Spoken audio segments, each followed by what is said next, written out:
అందరికీ నమస్కారం. ఇలాంటి విషయాలు జరిగినప్పుడే మనకు తెలుస్తుంది మానవత్వం ఎంతవరకు ఉంటుందనేది. అండ్ ఇంతకుముందు వైజాగ్లో హుడ్ జరిగినప్పుడు ప్రతి ఒక్క ఆర్టిస్ట్ ముందుకొచ్చారు. అండ్ చాలా వరకు చాలామంది మేము అక్కడికి వెళ్ళి హెల్ప్ చేయడం జరిగింది.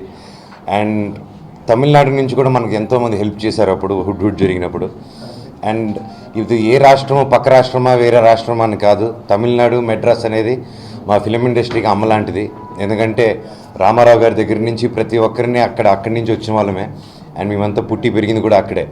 సో అలాంటి చెన్నైకి ఈరోజు ఇన్ని కష్టాలు వచ్చిందంటే మనం అందరం ఏం చేయకుండా గమ్మునుంటే అది కరెక్ట్ కాదని ప్రతి ఒక్క ఫ్రెండ్ ఆర్టిస్ట్లో మేమందరం కలిసి వీళ్ళు ఇనిషియేటివ్ తీసుకొని ముందు తీసుకెళ్తున్నారు. And I'm really proud of that. ఎందుకంటే అందరూ వచ్చి చేద్దామని ఖచ్చితంగా వచ్చి వాళ్ళు సొంత డబ్బు సొంత ఇది ఇచ్చినా కూడా ప్రజల నుంచి కూడా వాళ్ళకి ఇన్స్పిరేషన్ ఇచ్చి తీసుకొచ్చి డబ్బు కలెక్ట్ చేసుకొని మెటీరియల్స్ కలెక్ట్ చేసుకొని చెన్నైకి పంపిస్తున్నాం.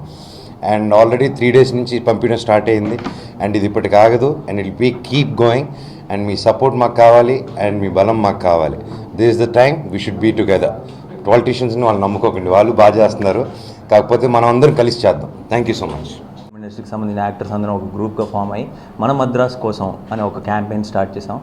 అండ్ ఇది అంటే మాకు కొంత రీచ్ ఉంది కాబట్టి యాక్టర్స్గా మాకు కొంచెం సోషల్ మీడియాలో కానీ ట్విట్టర్లు ఫేస్బుక్లు ఇలాంటి ప్లాట్ఫామ్స్ ఉన్నాయి కాబట్టి ఎక్కువ మందిని రీచ్ అవ్వగలుగుతున్నాం.